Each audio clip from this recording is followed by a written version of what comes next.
Hey guys, welcome back to my channel. It's Chad with Driscoll Strength. Have you ever wondered what shoe you should be wearing for the certain type of exercise?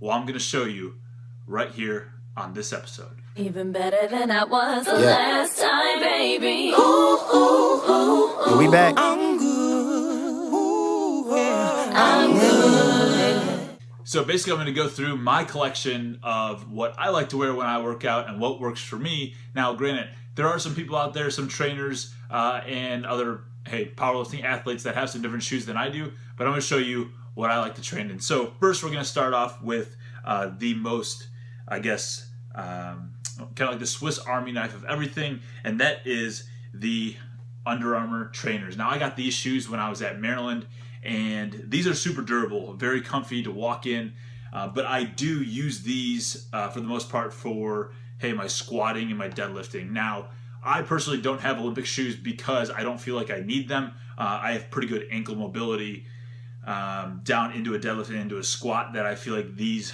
do the job for me. They provide a pretty flat, you can see a pretty flat bottom, but these also work, especially if you're an athlete and you're doing multiple things. You can be doing quick feet agility stuff, you can be doing bounds, or any type of lifting, or just walking every day. So if you're a trainer as well, these are a good thing to pick up. The one thing I do like about these is that the tongue doesn't actually come out. So I technically usually like to wear my shoes pretty loose. So I like that. It's a nice comfort fit while I am walking around training people. So on to the next one. We're going to stay in the same category of Under Armour, and these are some of my favorite shoes. These are the Speed Foams. I also got these when I was interning at Maryland, and I tell you what, these are some of my favorite shoes to just walk around in on a daily basis. They have some good ankle support, but at the same time, a great support and cushiony bottom that you can really kind of sink your feet into. So personally, I like these. I have heard that they bother some people's backs just because they have a little bit of a forward tilt. Now, I do lift like upper body and do some cross training days in these just because, I like them, and I kind of trust my ankles and my feet to support me. So, but these are great. I'd say I train in these, train as in clients, probably I'd say 3 out of the 5 days. These are a big thing. I wore these a ton in Maryland. We were walking around a lot training guys. So big fan of these. I'd go cop a pair, especially if you're a trainer to go and you have a lot of clients. Go get a pair of these. These are awesome. So my favorite. Next on my list, probably my second favorite shoe after those Under Armours, would be these, the Nike Zoom Pegasus 33s.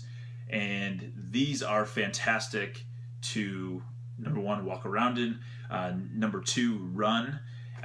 The Nike shoe for running, for me, it's a lot better than any other shoe I've found, just because it's got some good support in the back. My big thing is heel support when I'm running, because I do heel strike. I know it's not the greatest, but I do heel strike. So these are great for running, and if you do like to train in these, my thing with training, right, is if you can get into a movement and do it correctly and be engaging the correct things, then you're okay. The biggest problem with these is it takes a lot of the feeling in the foot out of it when you're lifting, and some people lose, say, the tension in the big toe when they're squatting, or they have a variance of inversion, eversion when they're doing single leg stuff. So for the most part, if I'm training someone and they have these on, I'll tell them to take their shoes off when we're doing lower body stuff. Hey, but if you like to train just a little bit of lower body and mostly upper body, these are some great shoes to walk around the gym in. And hey, they look cool. They got super nice fly knit stuff, pretty comfortable, durable. So here we have the Nike Free 5.0s. These were my favorite of the Nike Frees. I still have these. I don't know how many models of Nike Frees have come out. Like you can see, these used to be like all bright tennis ball yellow, and they're super dirty now. But basically, I wear these everywhere. Training, you name it. I will wear these a lot to train. Again, just because I believe in my ankle and foot support. And I like that it doesn't give you a lot of actually bottom of the foot support and cushion, so I can feel a lot more of the lower body movements through my foot, and I can kind of target the spots that I want to utilize. Now, Great thing about these, obviously, is the flexion. If you like to run, these are fantastic. But Nike is a little bit more narrow of a shoe. If you have a wider foot, I would definitely suggest the Under Armour is actually pretty thin, so I would suggest probably the Adidas. I know some of those have come out. It's been a long time since I've worn Adidas, back to like the T-Mac 1 days and the Superstar days. So, but these are fantastic. Even if you're a high school kid and you just walk around in school, these are great for that foot support. And then we have the Nike Trainer 5.0s. So I got these around the exact same time. I did customize these. You can see because I went to Illinois. It's got some Illini on there, orange and blue, represent ILL. But these are fantastic for kind of everything. Just like the Under Armour one, these were my favorite training shoe before. You can squat in them, you can run in them because they do have that Nike Free technology on the bottom with the brakes.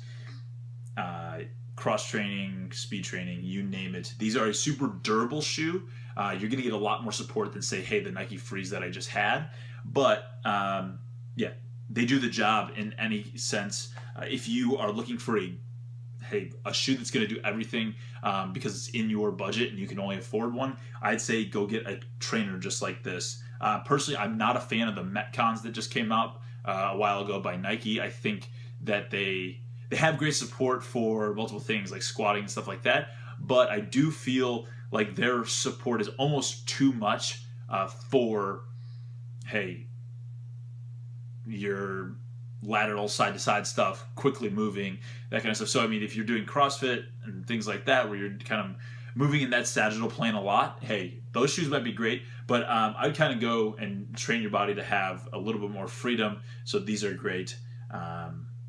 And a very comfy shoe, and they've lasted a very long time. They've got some leather on there. So I think you could probably still go pick these up on eBay and for a pretty reasonable price because they are a pretty old model.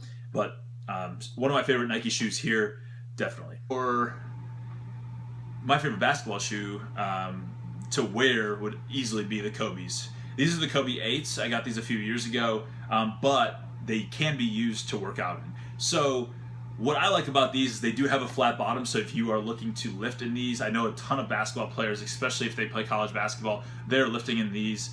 Number one, because they're low top, you get a little bit of ankle variability and providing a little bit more ankle strength. Now, I wouldn't suggest really lifting in high top shoes just because you're kind of you're supporting those ankle muscles, and when we're lifting, you really want to be letting that foot move around, so if in a game, it's simulating that quick function of those ankle muscles. So I love these to play in. These are very, very durable. I've probably played upwards of, I'd say, 30 total hours in these. No rips or anything. Great ankle support for basketball players. But if you do like the look of them, hey, they work as a functional working out shoe for you. Great traction on the bottom. You can do speed stuff, like I said. You can do basically anything, and you can even deadlift in them. They are pretty flat, so great shoe. These cost me, I think I got them old, but they're new, but they were old. I think I got them for $140 on eBay. Cool colors too. That's why I like eBay. A lot of people have different colors. And then my last shoe, the crown prize, would be the Jordans 7210s. I have worn these one time to coach a basketball game, but super heavy shoe. I would not suggest these for lifting. The main reason I wouldn't is just because you can tell, like on the bottom, they have so much variability in the curvature of the shoe.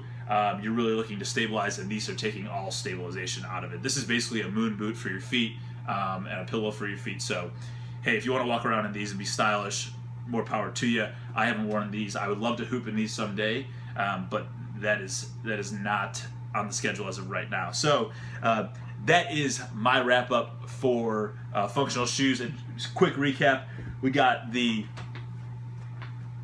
Under Armour, I believe these are the micro trainers. Under Armour micro trainers, the Speed Foams, the Trainer 5s, Pegasus 33s, the Kobe 8s, and last but not least, the King, the Jordan 72 and 10s. Thanks for joining in today, guys. That is my episode for today. I don't really know what I'm doing. I'm delaying some time. But hey, if you guys have any questions about shoes, go ahead and put them in the comments below. I'll put links to all or most of these shoes, whether it's on Amazon or eBay, in the links, and tell me what you think if you try. Oh, don't forget to like and subscribe. I appreciate it. See ya.